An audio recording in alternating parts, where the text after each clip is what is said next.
Reconciliation. Reconciliation. Reconciliation. Do you know what it means? I don't know. Reading the acknowledgement.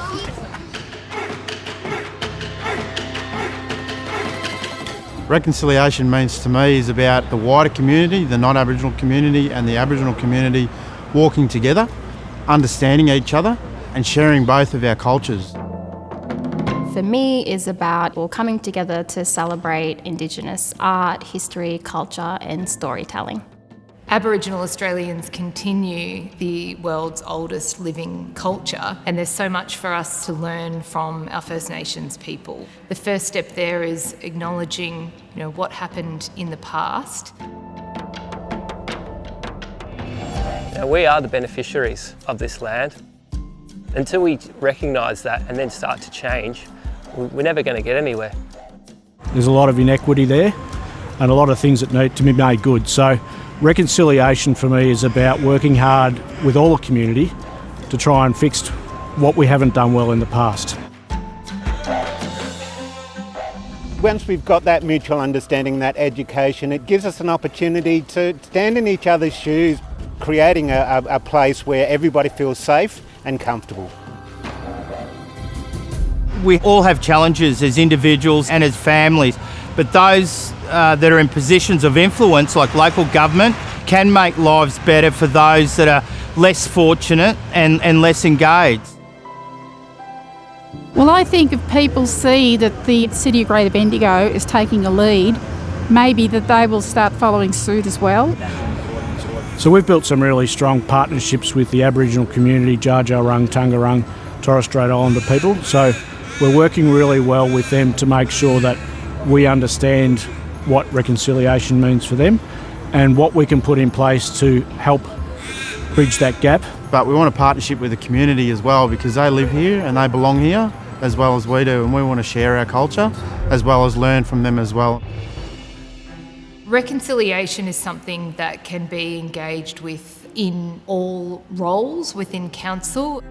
Being the first First Nations curator at Bendigo Art Gallery, I have a really important role to play in terms of bringing First Nations voices into the space.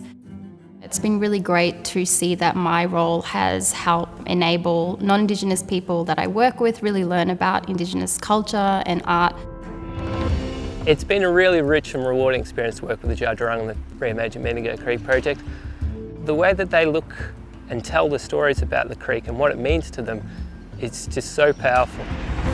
We worked with the First Nations community in coming up with a name that was most suitable to that idea of a 1,000-seat venue in our community being a place for gathering. Alumbra means gather together in the Dja Dja Wurrung language.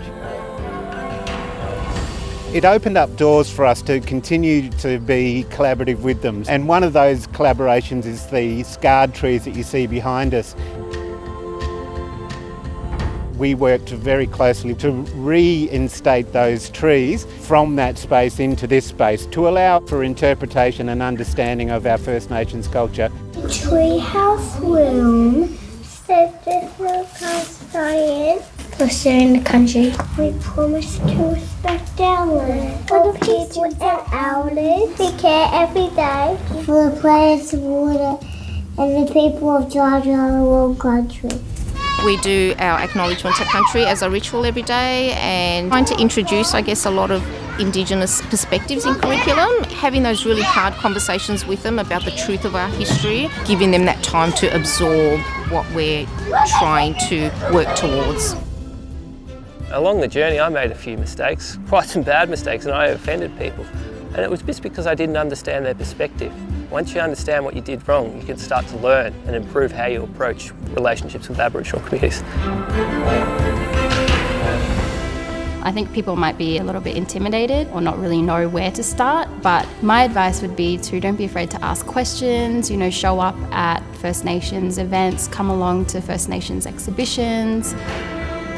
If you work at the city, cultural awareness training is a really great place to start, and for some people it has been a huge eye-opener and a really positive one. It could be something simple like Commencing every meeting with an acknowledgement of country to actually acknowledge the traditional owners of the land that we're meeting on. Or it could be something bigger, for example, looking at Indigenous procurement. To me, it'll open the door for our people for better lives. I'm really excited to learn more and be part of the journey to create reconciliation in this country.